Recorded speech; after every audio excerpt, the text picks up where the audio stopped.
Banyak orang pengen punya penghasilan lebih besar, tapi sering lupa satu hal penting. Income itu sebenarnya cerminan dari value diri kamu. Kalau value-mu dianggap tinggi, otomatis orang lain akan mau bayar lebih mahal. Sebaliknya, kalau value-mu biasa aja, ya penghasilanmu juga akan mentok di situ-situ aja. Nah, kabar baiknya, value diri itu bisa ditingkatkan. Caranya bukan cuma dengan kerja keras, tapi dengan strategi yang tepat. Mulai dari cara kamu belajar, skill yang kamu asah, sikap yang kamu tunjukkan, sampai lingkungan yang kamu pilih untuk bertumbuh. Di video ini kita akan bahas 10 langkah praktis untuk naikin value diri. Semua langkah ini bisa langsung kamu terapkan bahkan kalau kamu masih di awal karir atau baru mulai dari nol. Karena yang bikin income naik bukan semata-mata keberuntungan, tapi seberapa besar value yang bisa kamu bawa ke meja. Poin yang pertama, value diri adalah income. Pernah lihat dua orang dengan pekerjaan mirip tapi gajinya bisa beda jauh? Itu karena income sebenarnya bukan cuma soal kerja keras, tapi cerminan dari value diri yang orang lain lihat. Bayangin kamu jualan bakso, temanmu bilang enak, harga seporsinya mungkin cuma 15.000. Tapi kalau Chef Renata yang bilang enak, harganya bisa naik jadi 50.000. Padahal baksonya sama. Yang beda cuma siapa yang memberi nilai pada produkmu. Nah, hal yang sama berlaku untuk diri kita. Value diri bukan sekedar seberapa pintar atau berbakat kamu, tapi bagaimana skill dan kualitasmu dipersepsikan orang lain.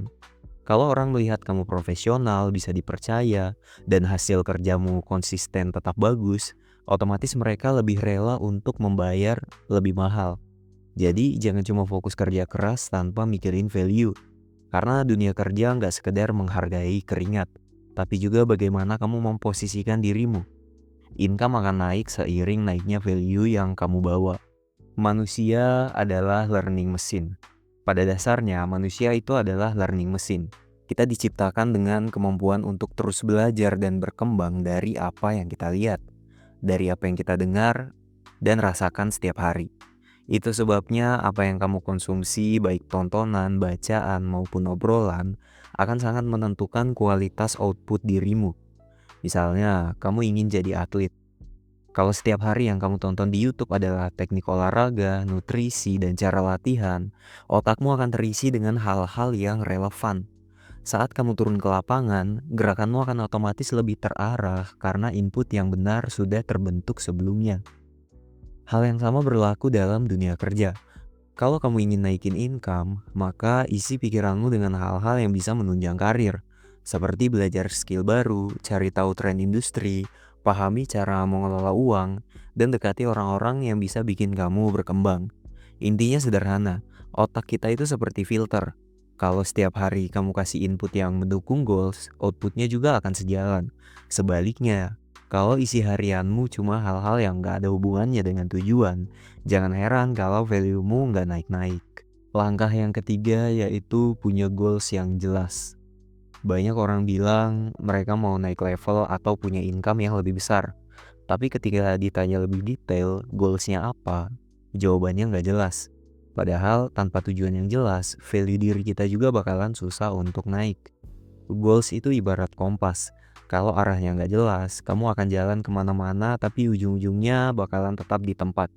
Misalnya, kamu kepengen gaji lebih besar tapi nggak tahu mau jadi ahli di bidang apa. Akhirnya kamu belajar sana-sini tapi nggak ada hasil nyata. Karena semuanya setengah-setengah. Bandingkan dengan orang yang punya goals jelas. Misalnya mau jadi data analis. Dia tahu skill apa yang dibutuhkan, kursus apa yang harus diambil, sampai komunitas mana yang perlu diikuti. Dengan begitu, setiap langkahnya relevan dan searah. Goals yang jelas bikin kamu bisa memilih input, bisa memilih skill, bisa memilih lingkungan yang tepat. Value diri itu hasil dari konsistensi langkah kecil yang sejalan dengan tujuan besar. Jadi kalau kamu pengen income kamu naik, tentukan dulu goals yang spesifik, baru susun langkah menuju ke sana. Langkah yang keempat adalah masukkan input yang tepat. Setelah punya goals yang jelas, langkah berikutnya adalah pilih input yang sesuai. Otak kita itu kayak mesin, hasilnya tergantung apa yang kita masukin. Kalau sehari-hari diisi dengan hal yang gak relevan, jangan heran kalau perkembanganmu juga stuck. Misalnya, kamu punya goals jadi digital marketer, Tapi waktu luangmu habis buat nonton gosip selebriti atau scroll tanpa arah di media sosial. Hasilnya value kamu nggak akan naik.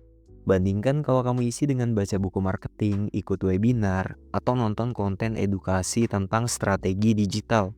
Setiap hari ada ilmu baru yang bisa langsung dipraktikkan. Input yang tepat juga berarti pilih lingkungan dengan hati-hati. Nongkrong dengan orang yang visioner akan bikin cara pikir ikut naik. Sebaliknya, kalau lingkunganmu toksik, isinya cuma ngeluh dan adu nasib, lama-lama mentalmu bakalan ikut jatuh juga. Jadi selalu cek apa yang kamu lihat, dengar, baca, dan dengan siapa kamu banyak menghabiskan waktu. Semua itu akan jadi bahan bakar yang menentukan value diri kamu ke depannya. Yang kelima, supaya value diri bisa naik, kamu harus tahu dulu posisi awalmu. Caranya dengan melakukan audit diri atau self SWOT. Strength yang artinya kekuatan, weakness atau kelemahan, opportunities yang artinya peluang, dan threats yang artinya ancaman. Mulai dari strength, apa yang selama ini sering dipuji orang tentang dirimu. Misalnya jago ngomong, pintar desain, atau disiplin. Itu tanda kekuatanmu. Lalu kenali juga weakness, misalnya gampang panik, susah atur waktu, atau nggak jago teknis. Bedakan mana kelemahan yang krusial dan mana yang bisa diabaikan. Jangan lupa lihat peluang, skill apa yang relevan dengan zaman sekarang. Siapa orang di sekitarmu yang bisa jadi pintu kesempatan. Dan terakhir, sadari ancaman. Misalnya, industri yang mulai tergantikan teknologi, atau kebiasaan buruk yang bisa menghambatmu. Dari situ, arahkan energi ke strength dan opportunities. Karena fokus mengasah kekuatanmu di area yang punya peluang, jauh lebih cepat bikin value kamu naik daripada buang waktu menambal semua kelemahan. Kelemahan itu bisa ditutupi dengan memilih partner yang tepat. Tapi kekuatan yang diasah bisa langsung jadi senjata untuk loncat lebih jauh. Langkah yang keenam yaitu upskilling. Salah satu cara paling cepat untuk menaikkan value diri adalah dengan upskilling, yaitu mengasah skill yang sudah kamu punya agar semakin tajam.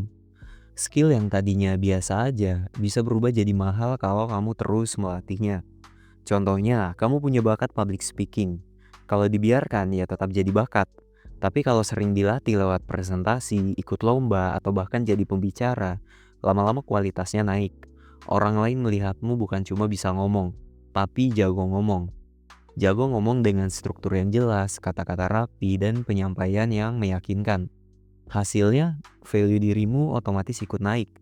Red card, bayaran, atau kesempatan kerja pun akan lebih besar. Hal yang sama berlaku di bidang lain, seperti desain, coding, menulis, editing, atau bahkan olahraga. Skill yang terus diasah akan membuatmu berbeda dari kebanyakan orang. Dunia selalu mencari orang yang ahli di bidangnya. Jadi kalau kamu ingin income kamu naik, jangan puas hanya karena merasa udah bisa. Teruslah mengasah skillmu sampai orang lain rela bayar lebih mahal untuk hasil kerjamu. Langkah yang ketujuh adalah reskilling. Kalau upskilling itu memperdalam skill yang udah ada, reskilling adalah belajar skill baru yang masih relevan dengan kekuatan utama kamu. Tujuannya supaya value-mu makin luas dan income punya lebih banyak pintu masuk. Misalnya, kamu awalnya jago public speaking, itu strength kamu yang utama. Nah, reskilling bisa berupa belajar bikin konten, supaya kemampuan ngomongmu bisa ditampilkan lewat media sosial. Hasilnya bukan cuma jadi pembicara, tapi juga jadi konten kreator. Bahkan bisa nulis buku. Value yang tadinya hanya satu arah, sekarang bisa melebar ke banyak bidang. Reskilling bikin kamu lebih adaptif dengan zaman. Industri yang berubah dengan cepat, skill yang relevan hari ini bisa jadi ketinggalan besok. Kalau kamu mau terus bertahan dan naik level, reskilling wajib untuk kamu lakukan. Tapi ingat, pilih skill baru yang masih ada irisannya dengan kekuatanmu. Kalau kekuatanmu ada di desain, reskilling bisa ke UI atau UX, animasi, atau fotografi. Kalau kekuatanmu di angka, reskilling bisa ke data analis atau finance. Dengan begitu, skill baru akan memperkuat value lama, bukan malah bikin kamu jalan ke arah yang sama sekali berbeda. Poin yang kedelapan yaitu memperbaiki attitude dan reputasi. Skill bisa bikin kamu masuk, tapi attitude dan reputasi yang bikin kamu bertahan lama. Banyak orang karirnya melesat dengan sangat cepat, tapi runtuh dalam waktu singkat hanya karena sikapnya buruk. Seperti sombong, sulit diajak kerja sama, atau nggak bisa dipercaya. Di dunia kerja maupun bisnis, orang lebih nyaman bekerja sama dengan orang yang punya integritas. Artinya ucapanmu bisa dipegang, janji bisa ditepati, dan kamu dipercaya untuk menjaga kepercayaan orang lain. Kalau reputasimu positif, peluang akan datang terus-menerus bahkan tanpa kamu minta. Contoh nyata, ada influencer yang followersnya jutaan tapi sering bikin drama. Value mereka kelihatan tinggi di awal, tapi cepat runtuh karena reputasinya jelek. Sebaliknya, ada orang dengan pengikut yang lebih sedikit, tapi karena kontennya positif dan konsisten, brand besar akan lebih mudah percaya dengan orang tersebut. Attitude yang baik juga bikin value dirimu lebih stabil. Skill bisa kalah oleh teknologi, tapi karakter yang baik akan selalu dicari. Jadi, kalau ingin income kamu naik jangka panjang, bangunlah reputasi yang bersih dan attitude yang profesional. Itu investasi yang tak ternilai untuk masa depanmu. Langkah yang kesembilan yaitu masuk ke lingkungan yang tepat. Value yang tinggi akan percuma kalau kamu berada di tempat yang salah. Sama seperti emas, kalau ditaruh di pasar loak, harganya nggak akan dianggap. Karena nggak ada yang sadar bahwa barang itu adalah emas. Tapi kalau ditaruh di toko emas, nilainya langsung terlihat. Begitu juga dengan dirimu. Lingkungan atau circle yang tepat bisa mempercepat pertumbuhanmu. Kalau kamu ada di komunitas yang isinya orang visioner, otomatis obrolan mereka bikin kamu ikut maju. Sebaliknya, kalau lingkaranmu isinya orang yang malas dan suka mengeluh, lama-lama mentalmu bakalan ikut tertarik ke bawah. Lingkungan juga menentukan peluang. Bisa aja kamu sebenarnya udah punya skill bagus, tapi karena ada di tempat yang salah, value-mu nggak pernah kelihatan. Begitu pindah ke circle yang tepat, langsung ada yang melihat dan membuka pintu kesempatan. Jadi mulai sekarang perhatikan siapa orang-orang terdekatmu. Apakah mereka bikin kamu tumbuh atau justru bikin kamu jalan di tempat. Berteman dengan orang yang tepat bukan berarti meninggalkan yang lama, tapi memilih untuk lebih banyak meluangkan waktu di tempat yang benar-benar bisa menghargai value kamu. Langkah yang ke-10 yaitu bangun exposure. Value yang kamu punya nggak akan berarti kalau cuma disimpan sendiri. Dunia harus tahu apa yang kamu bisa. Caranya, bangun exposure. Di era digital, cara paling mudah adalah lewat media sosial. Misalnya, kamu jago desain. Upload hasil karyamu di Instagram atau di TikTok. Kalau misalnya kamu pintar ngomong, bikin konten TikTok atau YouTube. Misalnya kamu paham keuangan, tulis thread di Twitter atau bikin artikel di sosial media yang lain. Dengan exposure, orang bisa melihat value kamu tanpa harus kenal kamu secara langsung. Exposure juga bisa memperluas peluang. Bisa aja ada orang yang selama ini cari skill seperti punyamu, lalu menemukanmu lewat postingan sederhana. Dari situ muncul kerjasama proyek atau bahkan peluang untuk karir yang baru. Value tanpa exposure ibarat berlian yang terkubur di dalam tanah. Berharga tapi nggak ada yang tahu. Jadi jangan takut nunjukin kemampuanmu. Kamu nggak perlu sempurna, cukup konsisten, lama-lama orang akan mengenali value-mu. Dan peluang akan datang dengan sendirinya. Semakin tinggi value-mu, semakin tinggi juga harga yang orang rela bayar. Value bisa terus ditingkatkan lewat banyak cara. Dari belajar hal yang tepat, mengasah skill, menambah jaringan, sampai menjaga reputasi. Proses ini memang gak instan. Tapi kalau kamu konsisten, hasilnya akan kelihatan seiring berjalannya waktu. Orang lain gak akan melihat value-mu kalau kamu sendiri gak pernah berusaha meningkatkannya.